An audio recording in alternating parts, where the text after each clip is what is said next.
Hi, welcome back to the Agape Lifecast, and thank you for joining me again as we explore an end times deception, the New Age, Dominionism, and QAnon. If you haven't already, I would ask you to give this video a thumbs up or a like if you've enjoyed the first two videos, and I would also ask that you share it and subscribe to the page or channel if you have not done so already. So with that being said, let's go ahead and get into this video. So far we've looked at an introduction and we've looked at the foundation of this series, which is the Word of God. The Word of God is our foundation. And today we are going to start looking at and examining the belief system of these first systems, these first three systems, which is the New Age. Now there's a lot of misconceptions when it comes to the New Age, especially from those within the church. As I mentioned in the introduction video, when you mention the New Age, most people think of yoga, meditation, or some sort of self-help, maybe even some sort of Indian guru.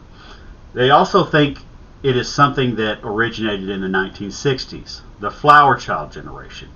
Now, all of this can certainly include the New Age, and there is a great amount of Eastern mysticism included in the New Age movement. And we're going to discuss this in future videos, especially how Eastern mysticism has infiltrated the church, especially in the charismatic movement. But the New Age is much older than the 1960s, and it goes much beyond yoga and Indian gurus. The New Age is a very broad term, and it has a lot of definitions.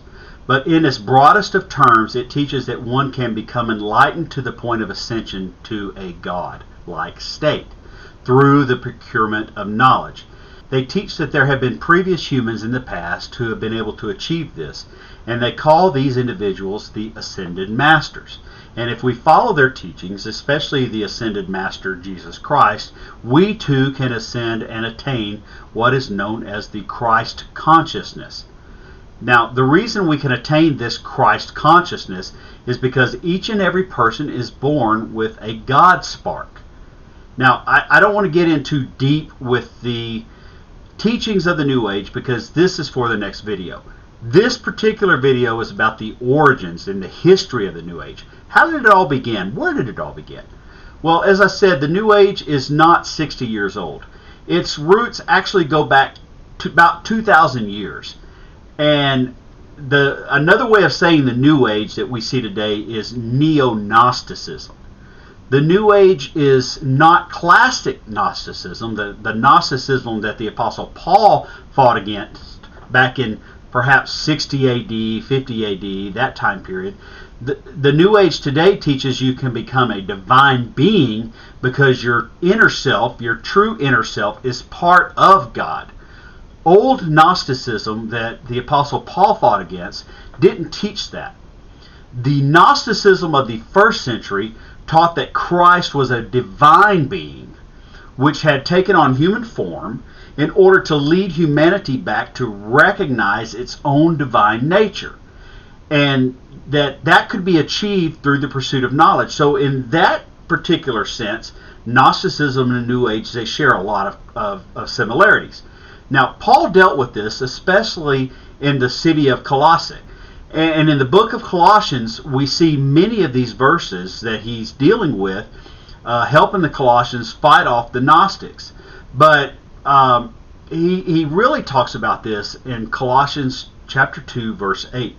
He says, "See to it that no one takes you captive by philosophy or empty deceit, according to human tradition, according to the elemental spirits of the world, and not according to Christ." Now, he also warns who he calls his son in the faith, a man named Timothy, to watch out for the Gnostics. In 1 Timothy chapter 6, verse 20, he says, "O Timothy, guard the deposit entrusted to you. Avoid the irreverent babble and contradictions of what is falsely called knowledge." Now, that word for knowledge there is the Greek word gnosis, Gnosis, gnosis, and that is the Greek word for knowledge, the pursuit of knowledge. And so while the Gnostics didn't teach that one could ascend and be God himself, like the New Agers and others do today, like a movement that started early in the 20th century called the I Am movement, and we're going to talk about that group in a later video. What they did teach is that we had a divine nature, and that salvation could be attained through the pursuit of knowledge. Now, the apostles and the early church were in a constant battle with these heretics and this heresy called Gnosticism. And it was this heresy which was the very first heresy that arose within the church. It was a direct attack on the person of Jesus Christ. It was a form of heresy known as Docetism, which teaches that Jesus only looked as if he had a body. He really wasn't flesh and blood like you and I. But it was an illusion, because, see, the divine can't occupy something that is corruptible like the flesh. So therefore, since this divine creature known as Jesus came down, he couldn't be flesh, right? Because flesh can't put on corruption. So therefore, he only looked as if he was real, but it was an illusion. So, like the New Age, the Gnostics believed that we had this sparks of spirit, is what they called it, and they are of the same substance as the supreme God. Now, like the New Age also, they believe that salvation is attained through gaining spiritual secret knowledge. Now, the knowledge is secret. Now, I want you to kind of hear this out. It's secret knowledge. Knowledge that's not out there available to everybody. You got to find this knowledge, and this is where kind of QAnon comes in. It's secret knowledge that's not out there everywhere. You've got to find this secret knowledge, and we'll talk a lot more about that in the future. And because of this secret knowledge, the immortal soul is released from the dungeon of the material body. And although there are some differences on how that dungeon was brought into being, they both kind of teach the same thing, the Gnostics and the New Age. So now I want us to fast forward a few hundred years into the evolution of the Gnostic thought to a writing that is known as the Pistis Sophia, or the Book of Faith, faith being the word pistis, Sophia being the word wisdom. And this book was actually discovered in 1773. Now, this book, it is what brings the Gnostic thought of Jesus into being what is known as an ascended master. And that anyone can now become this ascended master through the applications of a Gnostic thought. And it taught that Jesus remained with his disciples for 11 years after the resurrection. And it teaches, in the first book especially, because there's 4 books of the Pistis Sophia, it taught that Jesus remained there for 11 years and that he taught the lower mysteries. And it introduces the story of Pistis Sophia, and it teaches the means of ascension, and also introduces the evil archons, which were the builders of the physical universe.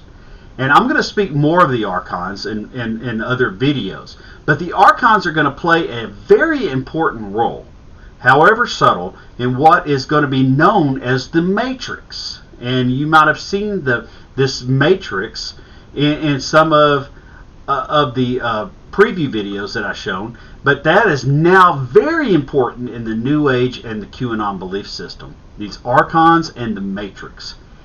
And it sounds all very sci-fi. But you need to know that this thought of the archons and this Matrix, that we're living in a simulation, has been around for hundreds of years. It's very old. It's not something that's just been around since Gene Roddenberry. But it's been around for a very long time. And simply put, the Gnostics in the New Age, what they call, who we call angels as Christians, they call archons. And they were put in charge to keep us in bondage by the evil entity that they call Jehovah, that we call Jehovah. But they don't look at him as God. They look at him as an evil alien entity. And this all sounds, like I said, very sci-fi. But you need to know that it's been a plan of Satan, and it's been around for hundreds of years. And this book has even been around, even if it was a fraud, a fake, it was discovered 250 years ago before anybody even had the concept of science fiction. And this is the heart of the belief system. and it's followed by an uncountable number of people, and it's taking over Christianity, and that's what I'm going to prove to you. Now, there are a couple of people that link us to the New Age movement and what we call the Theosophist movement and the modern day I Am movement, and I want to mention that as I close this video. One of them is a man named Emanuel Swedenborg. Now, Swedenborg was an engineer, anatomist, and an astronomer, but he was also a very important spiritualist who was influenced greatly by Gnosticism. And he wrote a set of books, but one of them was called the Arcana Celestia, or the Heavenly Mysteries. And what this book was an analysis of the book of Genesis and Exodus. And in this work, he teaches that the Bible describes a human's transformation from the materialistic to a spiritual being, which he calls rebirth and regeneration. And he begins this work by outlining how the creation was not an account of the creation of the earth, but an account of man's rebirth and regeneration in 6 steps represented by the 6 days of creation. And what he taught here was that everything related to mankind in the Bible could also be related to Jesus Christ, and how Christ freed himself from materialistic boundaries through the glorification of his human presence by making it divine, so that when we follow in the footsteps of Christ, we also follow in his divine footsteps. And by following in his divine footsteps, we also free ourselves from the materialistic boundaries of our body and go into the glorification of the divine. And so the last person I want to look at is a man by the name of Phineas Quimby. He is the founder of what is known as the New Thought movement, and this formed in the early 19th century. Now, I'm not going to talk much about him, but I want to talk about the New Thought movement because he's the founder. The chief tenets of the New Thought movement are infinite intelligence, or God, as he called it, is omnipotent and omnipresent, and we believe that about God. However, what he also taught was the Spirit is the ultimate reality. True human selfhood is divine. There it is. That God spark, that we as true human are divine. That divinely attuned thought is a positive force for good. Now, we're going to introduce some people through the course of the series that also taught that. Now, he also taught that all disease is mental in origin, and that right thinking has a healing effect. Now, if you just paid close attention to what I just said, you will recognize that some of these perhaps you have heard from some televangelists. You may have heard it because it is the heart of the New Thought movement, which is heretical. And these teachings are that your thoughts and your words make a positive impact for good on your surroundings. And here's a quote. Our mental states are carried forward into manifestation and become our experience in daily living. In other words, we can manifest our thoughts into actions. Now, these are quoted from the Declaration of Principles and International New Thought Alliance, and also from the Statement of Beliefs from the New Thought Info. I want you to know that this is straight out of the New Apostolic Reformation and the Word of Faith movement and many pulpits that people sit under from last Sunday. They didn't get this from the Bible. They got this from the New Thought movement, that our words manifest things, that our thoughts and our words manifest things. This was not taught in Christianity. This was not taught in apostolic Christianity. This was not taught by the church fathers. This was taught by heretics and began with a man named Phineas Quimby and the New Thought movement. And all you got to do is look it up. It's there in black and white. So, with that, we're going to end today's video. This is just a very small history and origin of the New Age movement.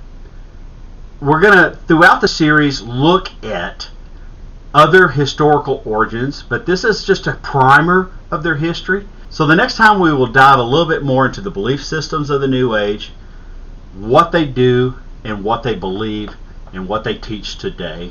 And we will look back a little bit more at their history as well. So I thank you for joining me as we continue to explore an end times deception, the New Age, Dominionism, and QAnon. Thank you, and may God richly bless you, my beloved.